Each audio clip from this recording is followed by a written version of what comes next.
Magandang umaga mga kababayan ko. Magandang umaga, magandang hapon, magandang tanghali, magandang gabi kung nasa naman kayo sa ng panig ng mundo.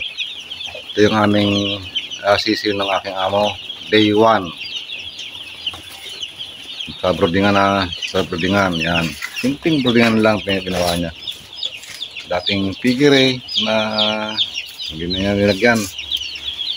Tapos nag-experiment ng talapag, nilagyan niya ng ipa, tapos diaryo. Yung paplakihin. Ipapakita ko sa inyo yan after 14 days. Yan. Simple lang yung pakain na kuhan. Siguro lang ningitong ko na ito na pakain. Yan. Madilim dito kaya na may ilaw muna. Papakain ko maya mainit. Yan. Ito na yung day 1. Day 1. Kaya deliver lang. Papakita ko sa inyo after 14 days. Yan. Kasi ito lang ang broodingan. Tapos ililipat dun sa maluwang. Dahil sa ano yan, palaisdaan na may manukan. Yan, hindi pa pwedeng lagyan ng kanyan. Yan, kasi pinagpapahinga pa yan. Basta ito yung piggery na may manok na ngayon, dalawang broodingan. Pinaplano niya kung libre so linggo-linggo mag-aalaga ng manok. Yan. Yung mga tilapia niya, ewan kung kita ninyo, yan. Yan, oh, may tilapia dyan, lalaki na. Isang buwan. Yan, makikita, may lapi. Yan.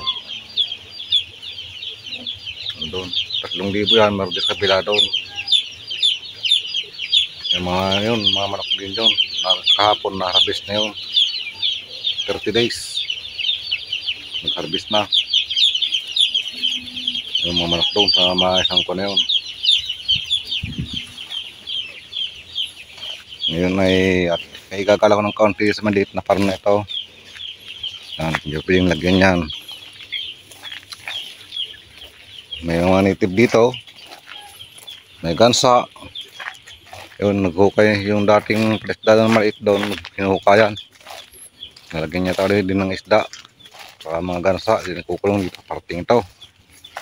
Gansa at pato. Yan.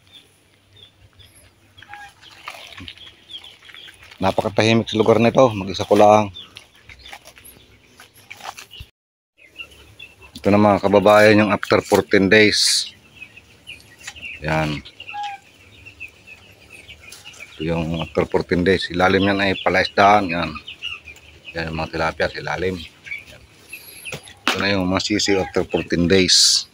Yan. Simple lang yung ginawang kulungan ng amo ko.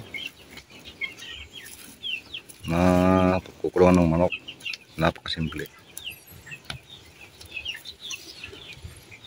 Yan. Ayan, after 14 days ito na siya yung mga manok. Yan. After 14 days may kalahating kilo na yung iba. Yan, tingnan naman dito na medyo maluwang-luwang. Yan. Oh.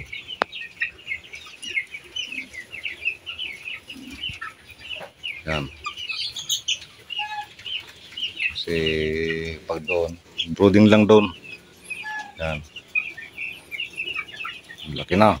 Oh, after 14 days yan lipat dito para migkas ng pag migkas lalo ng paglaki.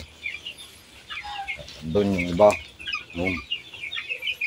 Oh, yan, after 14 days mga kababayan. Yan. Siguro after 14 days ulit bintahin na naman ito. 2 weeks na maghihintay dito. Yan. Napunan para kahit kaunti lang ilan to. 300 yata ito. Nagit. Oh.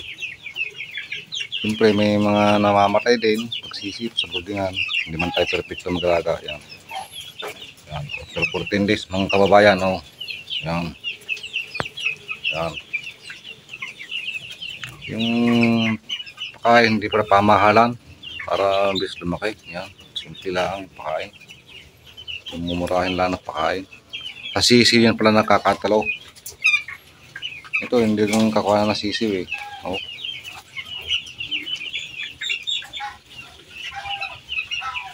Tapos, andun yung iba, sisiksikan doon.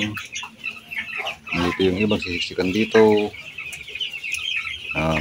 Pagka may isang linggo pa, sikip na ito.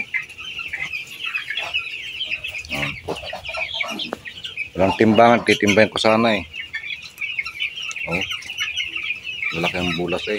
Mashallah, sabi nga, salamat sa Diyos. Yan. Ang manok after 14 days. Na ang ipot, hindi ano mo problema sa broodingan, namumroblema ako. Yan. Araw-araw, magano tatanggal ang ipot doon. Nilagay ko sa sako yun. Ayan o. Oh. Yan. Hanggang dito na lamang mga kababayan yung ating video. 1 day old. Tapos after may lipat sa maluwang-luwang na kulungan. Maraming salamat po sa inyong panonood. Hindi ko po araw-araw talagang mas maganda yung ganito para hindi nakakasawang panuorin. Dito sa lugar nito ay yung hindi sanay sa mag-isa ay mabababuring dito, pero ako hindi yan masyado. Ayan, nagbabantay sulo nag-isa ko dito. Ayan. May hito doon, maliit na hatchery doon. Ayan, bata pa yung amo ko, 40 plus lang, 41 yata. Ako lamang isa rito. Ang tindahan ay napakalayo, 1 oras bago mapuntahan o may 1 oras. Kaya hindi ko kailangan ng pera dito. Yan.